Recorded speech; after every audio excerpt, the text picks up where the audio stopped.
اور ریحان شہر کی روشنیوں کو خاموشی سے دیکھ رہا ہوتا، مگر آج سب کچھ مختلف تھا۔ روشنی تو تھی مگر گھر میں زندگی نہیں تھی۔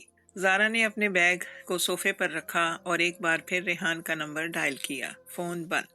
اس نے گہری سانس لی اور خود کو سمجھانے کی کوشش کی۔ شاید وہ کسی کام سے گیا ہو، شاید فون کی بیٹری ختم ہو گئی ہو، مگر جیسے جیسے منٹ گزر رہے تھے اس کے دل میں بے چینی بڑھتی جا رہی تھی۔ وہ آہستہ آہستہ کمرے کے اندر گئی۔ بیڈ روم کا دروازہ آدھا کھلا ہوا تھا۔ اندر سب کچھ ویسا ہی تھا جیسے صبح چھوڑ کر گئی تھی۔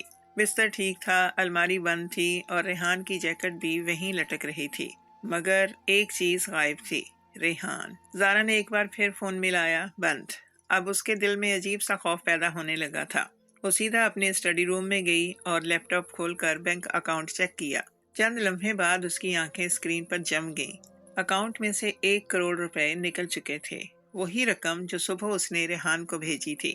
زارا چند لمحے خاموش بیٹھی رہی۔ اس کے ذہن میں جیسے ایک ساتھ ہزاروں آوازیں گونجنے لگیں۔ ہر روز 1 لاکھ، مجھ پر بھروسہ رکھو، ایک دن سب بتاؤں گا۔ اس نے آنکھیں بند کر لیں۔ کیا واقعی وہ دھوکہ کھا گئی تھی؟ نہیں، ریحان ایسا نہیں کر سکتا۔ لیکن اگر نہیں تو پھر وہ کہاں ہے؟ رات کے تقریباً 11 بج چکے تھے جب زارا نے اپنے اسسٹنٹ کو فون کیا، فہد مجھے ابھی ایک کام چاہیے۔ دوسری طرف سے فوراً جواب آیا، جی میم۔ ریحان کا فون ٹریس کرو، آخری لوکیشن چاہیے۔ چند منٹ بعد فہد نے واپس فون کیا، میم آخری سگنل سٹی کے باہر ہائی وے کے قریب آیا تھا۔ زارا کے دل کی دھڑکن تیز ہو گئی۔ کون سا ہائی وے؟ سپر ہائی وے۔ اور اس کے بعد فون بند ہو گیا۔ کال ختم ہوتے ہی زارا چند لمحے خاموش کھڑی رہی، پھر اس نے اچانک فیصلہ کیا۔ اس نے اپنی کار کی چابیاں اٹھائیں اور تیزی سے اپارٹمنٹ سے باہر نکل گئی۔ رات کی سڑکیں تقریباً خالی تھیں، بارش شروع ہو چکی تھی اور تیز ہوا شہر کے درختوں کو ہلا رہی تھی۔ زارا کی گاڑی تیزی سے ہائی وے کی طرف بڑھ رہی تھی۔ اس کے ذہن میں صرف ایک سوال گونج رہا تھا، ریحان کہاں گیا؟ تقریباً 40 منٹ بعد وہ شہر سے باہر پہنچ گئی۔ بارش اب اور تیز ہو چکی تھی۔ سڑک کے کنارے پولیس کی چند گاڑیاں کھڑی نظر آئیں اور آگے ہلکی سی بھیڑ تھی۔ زارا نے گاڑی سائڈ پر روکی۔ وہ گاڑی سے اتری تو ٹھنڈی ہوا اور بارش کے قطرے اس کے چہرے سے ٹکرائے۔ چند قدم آگے بڑھ کر اس نے پولیس والوں کی باتیں سنی۔ بڑا برا ایکسیڈنٹ تھا، کار پوری طرح تباہ ہو گئی ہے، ڈرائیور شاید بچ نہیں سکا۔ زارا کا دل زور سے دھڑکا۔ وہ تیزی سے آگے بڑھی۔ سڑک کے بیچوں بیچ ایک بری طرح ٹوٹی ہوئی کار کھڑی تھی۔ اس کا اگلا حصہ مکمل طور پر تباہ ہو چکا تھا، شیشے ٹوٹ کر سڑک پر بکھرے ہوئے تھے۔ زارا کی نظر اچانک اس کار کے نمبر پلیٹ پر جا کر رک گئی۔ اس کا سانس جیسے رک گیا۔ وہ نمبر وہی تھا، ریحان کی کار۔ اس کے قدم خود بخود آگے بڑھے۔ ایک پولیس آفیسر نے اسے روکنے کی کوشش کی، مگر زارا نے اس کی بات سنے بغیر گاڑی کے قریب جا کر اندر جھانکا۔ کار خالی تھی، سیٹ پر خون کے دھبے تھے اور دروازہ کھلا ہوا تھا، آدھا، جیسے کوئی زخمی حالت میں باہر نکلا ہو۔ زارا کے ہاتھ سرد ہو گئے۔ ریحان زندہ تھا، مگر وہ کہاں گیا؟ اسی لمحے سڑک کے کنارے پڑی ایک چیز پر اس کی نظر پڑی۔ بارش میں بھیگی ہوئی ایک فائل، اور اس فائل کے اندر سے کچھ کاغذات باہر نکل کر سڑک پر پھیل رہے تھے۔ زارا نے جھک کر فائل اٹھائی اور اگلے ہی لمحے اس کی آنکھوں میں حیرت پھیل گئی۔ ان کاغذات پر لکھا ہوا نام تھا، آریان گلوبل گروپ، یعنی اس کی اپنی کمپنی۔ بارش اب مزید تیز ہو چکی تھی۔ سڑک پر گرتے پانی کے قطروں کی آواز ایسے محسوس ہو رہی تھی جیسے آسمان خود کسی بڑے راز کو چھپا رہا ہو۔ زارا شہباز چند لمحوں تک سڑک کے کنارے کھڑی اس فائل کو دیکھتی رہی جسے اس نے ابھی ابھی زمین سے اٹھایا تھا۔ اس کے ہاتھ ہلکے ہلکے کانپ رہے تھے۔ وہ عام کاغذات نہیں تھے، ہر صفحے پر اس کی اپنی کمپنی آریان گلوبل گروپ کا نام چھپا ہوا تھا۔ زارا نے جلدی سے فائل کھول لی۔ بارش کی وجہ سے کاغذ بھیگ چکے تھے، مگر الفاظ اب بھی صاف پڑھے جا سکتے تھے۔ کچھ خفیہ معاہدے، کچھ بینک ٹرانزیکشنز اور چند ایسے نام جنہیں دیکھ کر زارا کی بھویں سکڑ گئیں۔ یہ وہ لوگ تھے جو کمپنی کے اندر اعلیٰ عہدوں پر بیٹھے تھے۔ اس کے ذہن میں ایک عجیب سا سوال اٹھا، ریحان ان کاغذات کے ساتھ کیا کر رہا تھا؟ ایک لمحے کے لیے زارا کے ذہن میں یہ خیال آیا کہ شاید ریحان واقعی اس کی کمپنی سے پیسے چرانے میں ملوث تھا، شاید وہ سب کچھ پہلے سے منصوبہ بنا چکا تھا۔ مگر اگلے ہی لمحے اس خیال کو اس نے خود ہی جھٹک دیا۔ ریحان ایسا نہیں ہو سکتا، وہ اسے جانتی تھی، یا کم از کم وہ یہی سمجھتی تھی۔ اسی وقت ایک پولیس آفیسر اس کے قریب آیا۔ اس نے بارش سے بچنے کے لیے اپنی ٹوپی سیدھی کی اور سنجیدہ لہجے میں پوچھا، میڈم آپ اس حادثے والے شخص کو جانتی ہیں؟ زارا نے چند لمحے خاموش رہ کر جواب دیا، وہ میرے شوہر ہیں۔ افسر نے حیرت سے اسے دیکھا۔ ہمیں کار میں تو کوئی نہیں ملا، دروازہ کھلا ہوا تھا اور خون کے نشانات سڑک کے کنارے تک جا رہے ہیں۔ لگتا ہے حادثے کے بعد وہ خود باہر نکل گیا۔ زارا کا دل زور سے دھڑکنے لگا۔ کیا وہ زندہ تھا؟ پولیس افسر نے کندھے جھکائے۔ خون کافی بہا ہے، مگر اگر وہ چل کر باہر نکل گیا تھا تو شاید زندہ ہو۔ مسئلہ یہ ہے کہ وہ یہاں سے کہاں گیا؟ ہمیں ابھی تک کچھ نہیں ملا۔ زارا نے نظریں نیچے جھکا لیں۔ سڑک پر واقعی خون کے چند دھندلے دھبے بارش میں دھلتے جا رہے تھے۔ وہ نشان سڑک کے کنارے سے ہوتے ہوئے ایک تاریک گلی کی طرف جا رہے تھے۔ زارا نے اچانک فیصلہ کیا۔ وہ اس سمت میں چل پڑی۔ پولیس افسر نے پیچھے سے آواز دی، میڈم وہاں جانا محفوظ نہیں ہے، رات بہت ہو چکی ہے۔ مگر زارا نے اس کی بات سنی نہیں۔ اس کے قدم تیز ہوتے جا رہے تھے۔ دل میں عجیب سی بے چینی تھی۔ اسے محسوس ہو رہا تھا کہ ریحان کہیں قریب ہی ہے۔ گلی میں اندھیرا تھا۔ دور کہیں ایک ٹوٹی ہوئی اسٹریٹ لائٹ ہلکی سی روشنی دے رہی تھی۔ بارش کی وجہ سے زمین کیچڑ سے بھر گئی تھی۔ زارا نے احتیاط سے قدم رکھے اور آگے بڑھتی گئی۔ چند لمحے بعد اسے ایک سایہ نظر آیا۔ کوئی آدمی دیوار کے ساتھ ٹیک لگا کر بیٹھا ہوا تھا۔ زارا کا سانس رک سا گیا۔ وہ آہستہ آہستہ اس کے قریب گئی۔ جیسے ہی روشنی اس کے چہرے پر پڑی، اس کا دل دھڑکنا بھول گیا۔ وہ واقعی ریحان تھا۔ اس کا چہرہ زرد پڑ چکا تھا اور پیشانی پر گہرا زخم تھا۔ خون اور بارش سے کپڑے اس کے بھیگ چکے تھے، مگر وہ ابھی زندہ تھا۔ اس کی سانسیں بہت آہستہ آہستہ چل رہی تھیں۔ ریحان، زارا کی آواز بے اختیار نکل گئی۔ ریحان نے مشکل سے اپنی آنکھوں کو کھولا۔ چند لمحوں تک وہ جیسے اسے پہچاننے کی کوشش کر رہا تھا۔ پھر اس کے ہونٹوں پر ہلکی سی کمزور مسکراہٹ آئی۔ تم یہاں کیوں آئی ہو؟ زارا اس کے سامنے گھٹنوں کے بل بیٹھ گئی۔ اس کی آنکھوں میں غصہ، خوف اور درد سب کچھ ایک ساتھ تھا۔ یہ سوال مجھے تم سے کرنا چاہیے، اس نے تیزی سے کہا۔ 1 کروڑ روپے لے کر غائب ہو گئے، فون بند، اور اب یہ حادثہ آخر ہو کیا رہا ہے؟ ریحان نے سر دیوار سے ٹکا دیا۔ بارش اس کے چہرے پر بہتی جا رہی تھی۔ تمہیں یہاں نہیں آنا چاہیے تھا، اس نے آہستہ سے کہا۔ زارا کی آنکھوں میں غصہ چمکا۔ کیوں؟ کیا چھپا رہے ہو تم؟ ریحان نے جواب دینے کی بجائے صرف اس فائل کی طرف دیکھا جو ابھی بھی زارا کے ہاتھ میں تھی۔ اس کی آنکھوں میں ایک لمحے کے لیے خوف سا ابھرا۔ تم نے یہ کہاں سے لی؟ زارا نے فائل اس کے سامنے لہرا دی۔ یہ تمہاری کار کے پاس پڑی تھی۔ یہ سب کیا ہے؟ میری کمپنی کے خفیہ کاغذات تمہارے پاس کیوں تھے؟ ریحان نے چند لمحے آنکھیں بند کر لیں، جیسے وہ اندر ہی اندر کسی فیصلے سے لڑ رہا ہو۔ پھر اس نے دھیمی آواز میں کہا، زارا، تم جس دنیا میں رہتی ہو نا، وہ اتنی صاف نہیں جتنا تم سمجھتی ہو۔ زارا کے دل میں عجیب سا خوف پیدا ہوا۔ مطلب؟ ریحان نے مشکل سے سانس لیتے ہوئے کہا، تمہاری کمپنی کے اندر کوئی ہے جو سب کچھ تباہ کرنے والا ہے۔ بارش کی بوندیں اب بھی آہستہ آہستہ گر رہی تھیں۔ گلی کے اوپر لگی ٹوٹی ہوئی اسٹریٹ لائٹ کی مدھم روشنی میں ریحان کا چہرہ اور زیادہ زرد اور کمزور لگ رہا تھا۔ زارا اس کے سامنے گھٹنوں کے بل بیٹھی تھی۔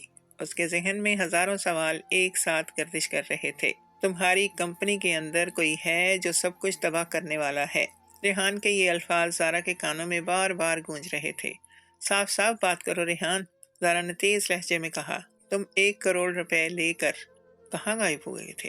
حادثہ ہو گیا اور اب کہہ رہے ہو میری کمپنی خطرے میں ہے۔ آخر ہو کیا رہا ہے؟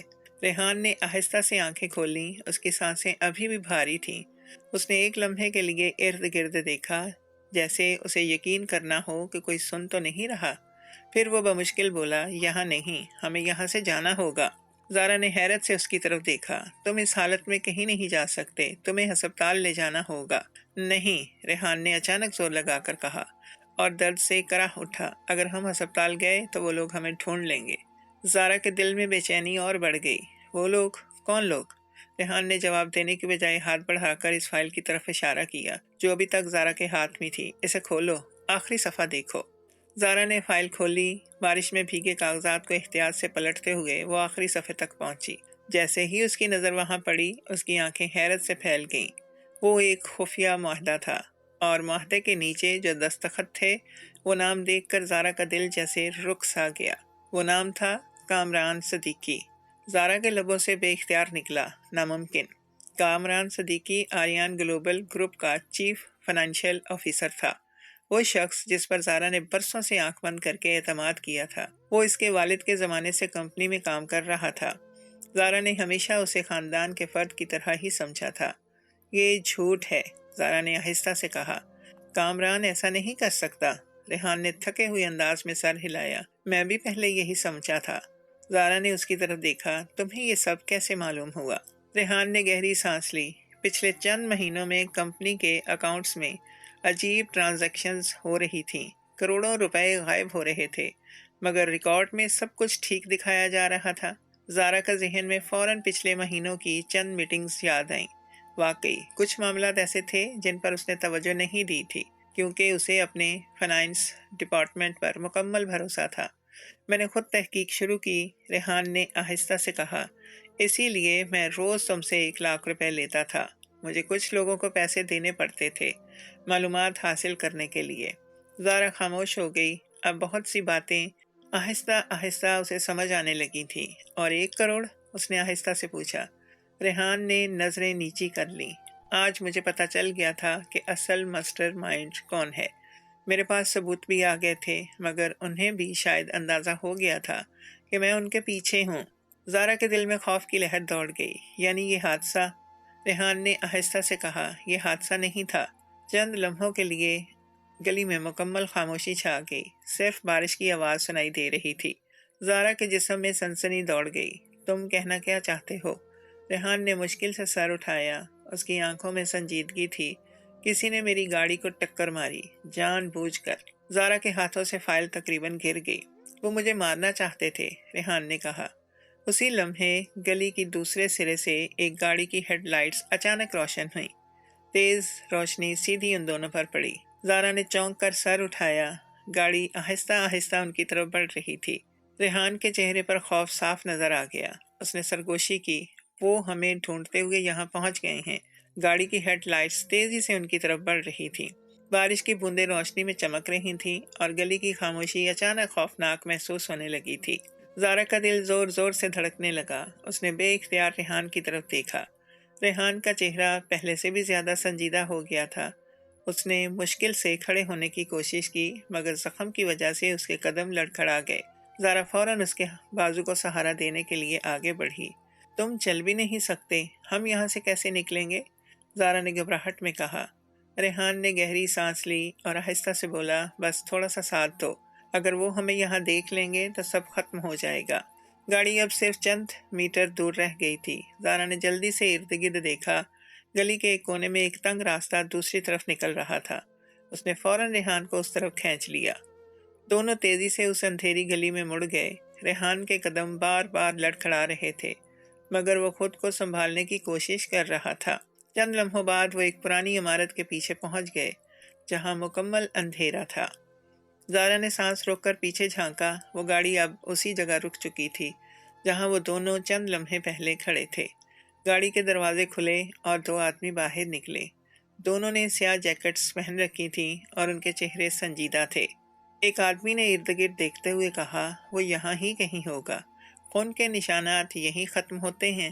زارا کے جسم میں سرد لہر دوڑ گئی۔ ریحان نے اس کا ہاتھ مضبوطی سے پکڑ لیا اور سرگوشی کی، آواز مت نکالنا۔ کچھ لمحوں تک دونوں خاموش کھڑے رہے۔ وہ آدمی چند منٹ تک ادھر ادھر دیکھتے رہے، مگر جب انہیں کوئی نظر نہ آیا تو وہ واپس گاڑی میں بیٹھ گئے۔ گاڑی آہستہ آہستہ گلی سے نکل گئی۔ زارا نے گہری سانس لی۔ ایسا لگا جیسے اس کے سینے پر رکھا بھاری پتھر ہٹ گیا ہو۔ یہ لوگ کون تھے؟ اس نے آہستہ سے پوچھا۔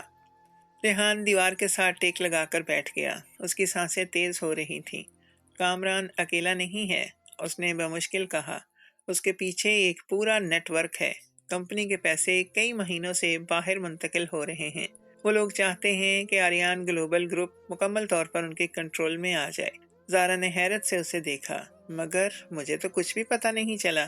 ریحان نے کمزور سی مسکراہٹ دی، کیونکہ وہ سب کچھ بہت احتیاط سے کر رہے تھے۔ اگر میں ان کے پیچھے نہ لگتا تو شاید کسی کو بھی پتہ نہ چلتا۔ زارا چند لمحوں تک خاموش رہی۔ اس کے ذہن میں کمپنی کے کئی پرانے معاملات گھومنے لگے۔ کچھ فیصلے ایسے تھے جو واقعی اسے عجیب لگے تھے، مگر اس نے زیادہ توجہ نہیں دی تھی۔ تو تم یہ سب اکیلے کر رہے تھے؟ زارا نے آہستہ سے کہا۔ ریحان نے سر ہلا دیا۔ میں تمہیں اس میں شامل نہیں کرنا چاہتا تھا۔ اگر انہیں پتہ چل جاتا کہ تمہیں سب معلوم ہے تو وہ تمہیں بھی نقصان پہنچا سکتے تھے۔ زارا نے پہلی بار اس کی آنکھوں میں غور سے دیکھا۔ ان آنکھوں میں وہی پرانی سچائی تھی جسے وہ ہمیشہ پہچانتی تھی۔ اس کے دل میں اچانک ایک عجیب سا درد ابھرا۔ اور میں سمجھتی رہی کہ تم نے مجھے دھوکہ دیا ہے۔ ریان نے کچھ نہ کہا۔ چند لمحوں بعد اس نے آہستہ سے کہا، زارا، ابھی سب سے اہم چیز وہ فائل ہے۔ اس میں وہ ثبوت ہیں جس سے ہم کامران کو بے نقاب کر سکتے ہیں۔ زارا نے فائل کو مضبوطی سے تھام لیا۔ اسی لمحے اسے ایک اور بات یاد آئی۔ ریحان، اس نے دھیمی آواز میں کہا، اگر کامران اس سب میں ملوث ہے تو اسے یہ بھی پتا ہوگا کہ تم میرے شوہر ہو۔ ریحان نے اس کی طرف دیکھا۔ زارا کی آواز میں اب خوف واضح تھا۔ اور اگر اسے پتہ چل گیا کہ تم زندہ ہو تو وہ صرف تمہیں نہیں بلکہ وہ جملہ مکمل نہ کر سکی، کیونکہ اسی لمحے دور کہیں ایک اور گاڑی کے بریک لگنے کی آواز سنائی دی۔ ریحان کا چہرہ سخت ہو گیا۔ اس نے آہستہ سے کہا، شاید وہ لوگ واپس آ گئے ہیں۔ دور سے گاڑی کے بریک لگنے کی آواز نے گلی کی خاموشی کو ایک بار پھر چیر دیا۔ زارا اور ریحان دونوں ایک لمحے کے لیے ساکت رہ گئے۔ بارش اب کچھ ہلکی ہو چکی تھی مگر زمین ابھی بھی گیلی تھی اور ہر آواز صاف سنائی دے رہی تھی۔ زارا نے آہستہ سے سر گھما کر گلی کے کونے کی طرف دیکھا۔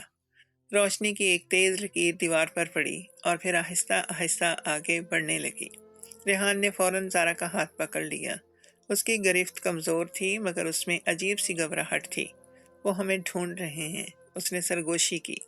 زارا کا دل تیزی سے دھڑکنے لگا۔ چند لمحے پہلے تک وہ صرف حقیقت جاننے کی کوشش کر رہی تھی مگر اب اسے پہلی بار محسوس ہوا کہ وہ واقعی خطرے میں ہیں۔ گلی کے دوسرے سرے پر دو سائے نظر آئے۔ وہی آدمی دوبارہ واپس آ چکے تھے۔ ان میں سے ایک فون پر کسی سے بات کر رہا تھا۔ وہ زیادہ دور نہیں جا سکتا، زخم گہرا ہے، اس نے دھیمی مگر صاف آواز میں کہا، ہم اسے ڈھونڈ لیں گے۔ زارا کے جسم میں سنسنی دوڑ گئی۔ ریحان نے مشکل سے خود کو سنبھالتے ہوئے کہا، ہمیں یہاں سے نکلنا ہوگا ابھی۔ زارا نے ارد گرد نظر دوڑائی۔ گلی کے پیچھے ایک پرانی عمارت کا پچھلا دروازہ نظر آ رہا تھا۔ شاید وہ وہاں سے اندر جا سکتے تھے۔ ادھر، اس نے آہستہ سے کہا۔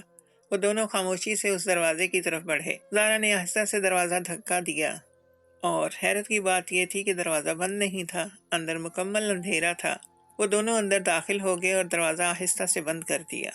عمارت شاید کسی پرانے وقت سے سالوں سے خالی پڑی تھی۔ دیواروں پر نمی کے نشان تھے اور فرش پر دھول جمی ہوئی تھی۔ دور کہیں سے پانی ٹپکنے کی آواز بھی آ رہی تھی۔ زارا نے موبائل کی ہلکی سی ٹارچ آن کی۔ روشنی میں ٹوٹی ہوئی سیڑھیاں اور پرانے کمروں کے دروازے نظر آئے۔ ریحان دیوار کے ساتھ ٹیک لگا کر کھڑا ہو گیا۔ اس کی سانسیں اب پہلے سے زیادہ بھاری ہو چکی تھیں۔ زارا نے فوراً اس کے زخم کو دیکھا۔ خون ابھی بھی بہہ رہا تھا۔ یہ ٹھیک نہیں ہے، زارا نے پریشانی سے کہا، تمہیں فوراً ڈاکٹر کی ضرورت ہے۔ ریحان نے کمزور مسکراہٹ کے ساتھ سر ہلایا۔ اگر ہم اسپتال گئے تو وہ لوگ ہمیں وہاں بھی ڈھونڈ لیں گے۔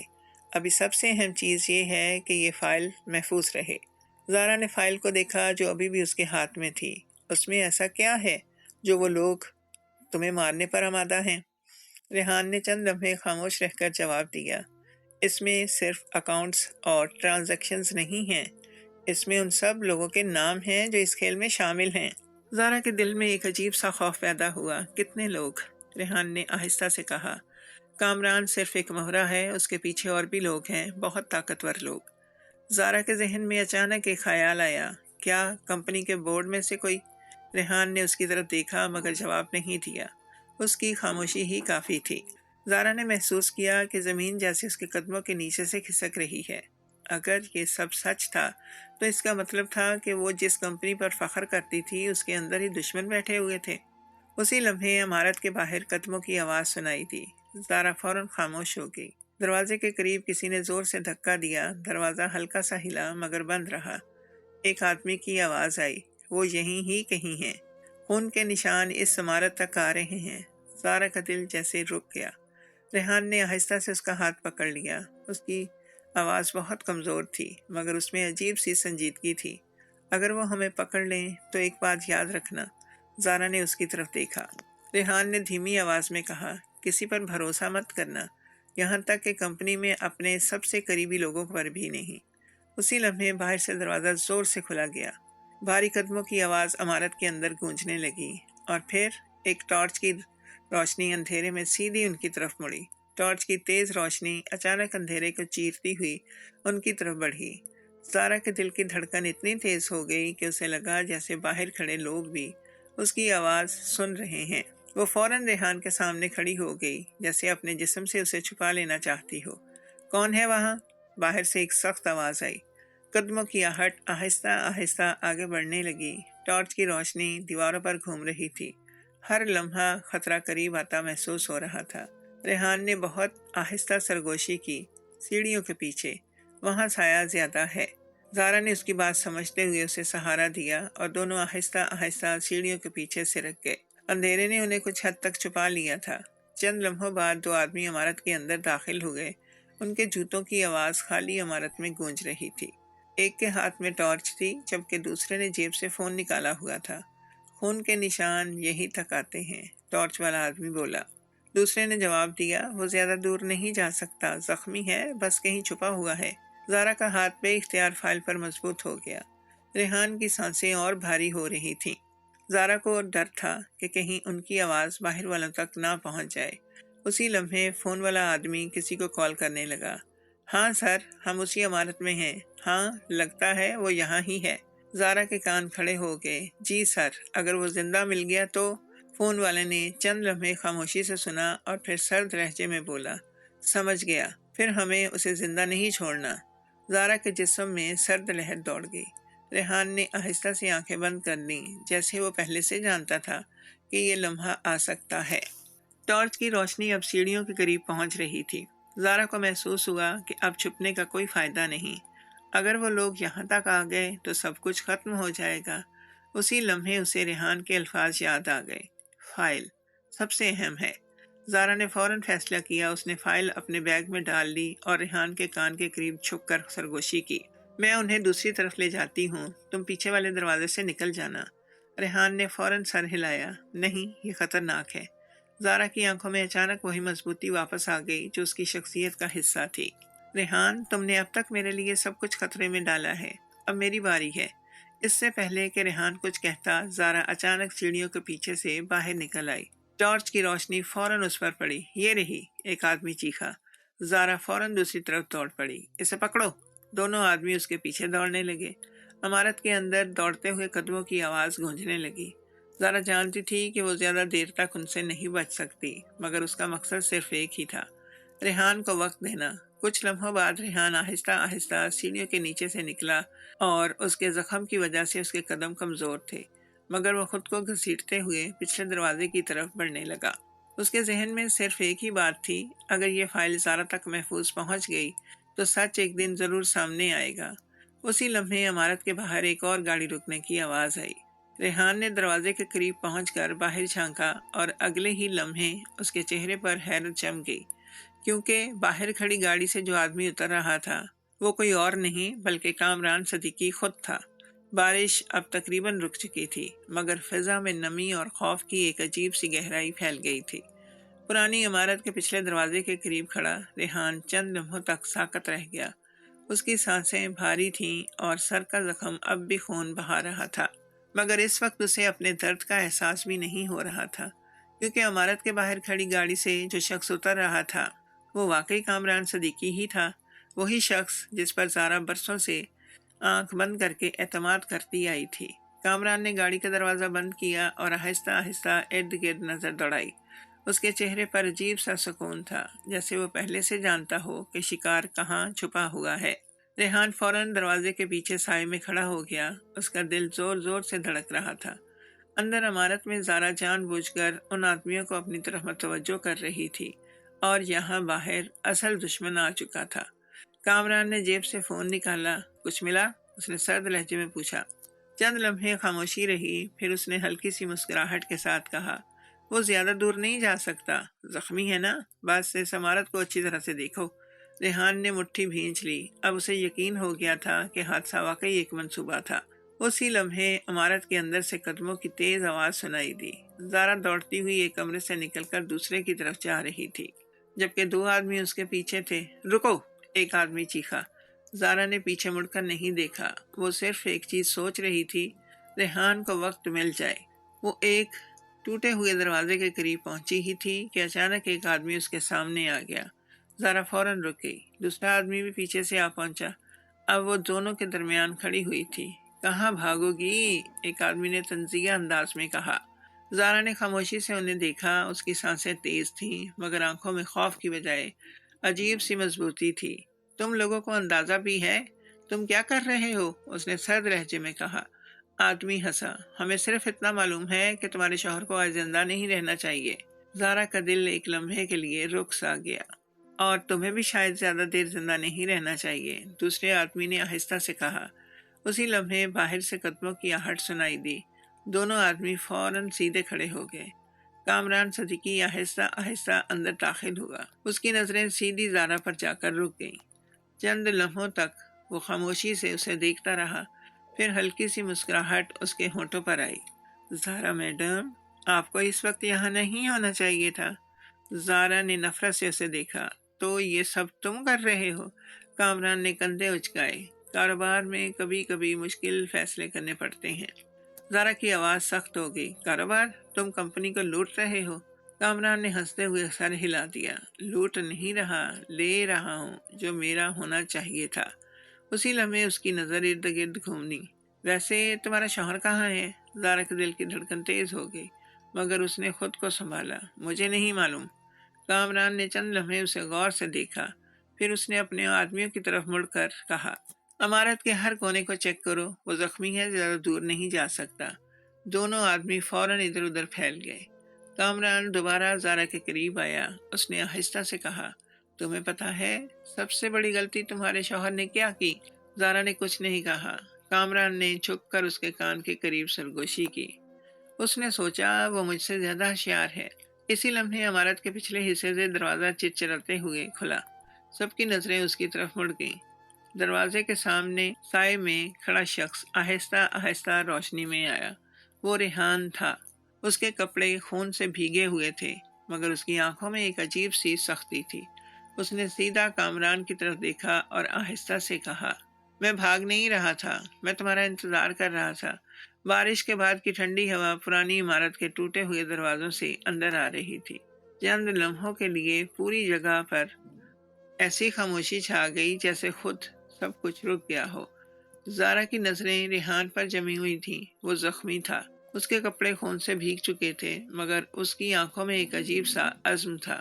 کامران صدیقی چند قدم آگے بڑھا اور ریحان کو غور سے دیکھنے لگا۔ اس کے ہونٹوں پر ایک طنزیہ مسکراہٹ پھیل گئی تھی۔ مجھے حیرت ہے تم ابھی تک زندہ ہو۔ ریحان نے دیوار کا سہارا لے کر خود کو سیدھا رکھا۔ اور مجھے حیرت ہے کہ تم اتنی جلدی خود سامنے آ گئے۔ کامران نے ہنستے ہوئے سر ہلا دیا۔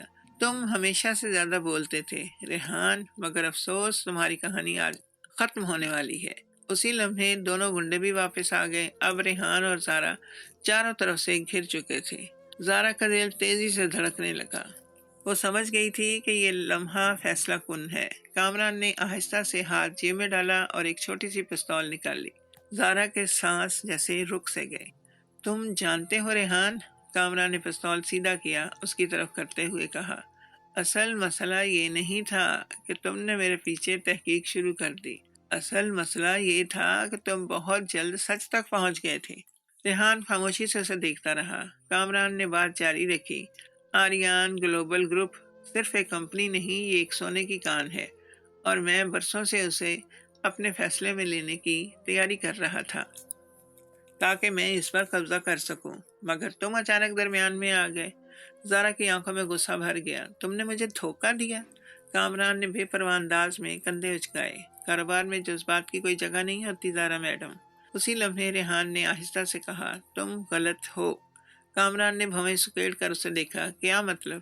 ریحان کے ہونٹوں پر ہلکی سی مسکراہٹ آئی۔ کاروبار میں جذبات کی جگہ نہ ہو مگر انصاف کی جگہ ہمیشہ ہوتی ہے۔ کامران نے کہا لگایا، انصاف؟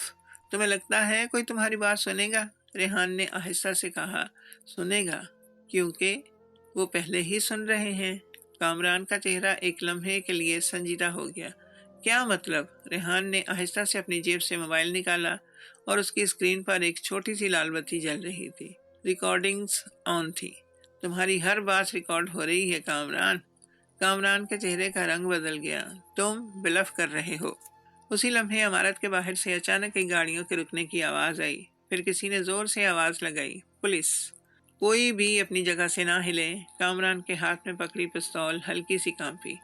زارا ریحان کو حیرت سے دیکھ رہی تھی۔ ریحان نے آہستہ سے کہا، حادثے کے بعد میں نے سب سے پہلے پولیس کو لوکیشن بھیج دی تھی۔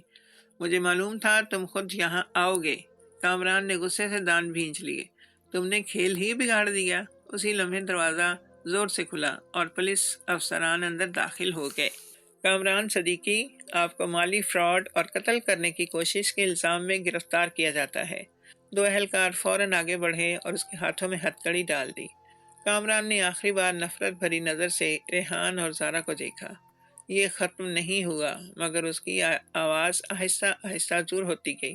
جب پولیس اسے باہر لے گئی، عمارت میں اچانک خاموشی چھا گئی۔ زارا نے فوراً ریحان کی طرف دیکھا۔ اب اس کے قدم واقعی لڑکھڑا رہے تھے۔ ریحان! وہ تیزی سے اس کے پاس آئی۔ ریحان نے مسکرانے کی کوشش کی، مگر اس کی آنکھیں بند ہونے لگی۔ لگتا ہے اب واقعی ہسپتال جانا پڑے گا۔ زارا کے ہاتھ کانپ گئے۔ تمہیں کچھ نہیں ہوگا، میں تمہیں کچھ ہونے ہی نہیں دوں گی۔ اسی لمحے ریحان کے قدم لڑکھڑائے اور وہ بے ہوش ہو کر زارا کے بازوؤں پر گر گیا۔ دور کہیں ایمبولینس کی سائرن کی آواز گونجنے لگی اور زارا کے دل میں پہلی بار ایک خوفناک خیال ابھرا، کیا ریحان واقعی بچ پائے گا؟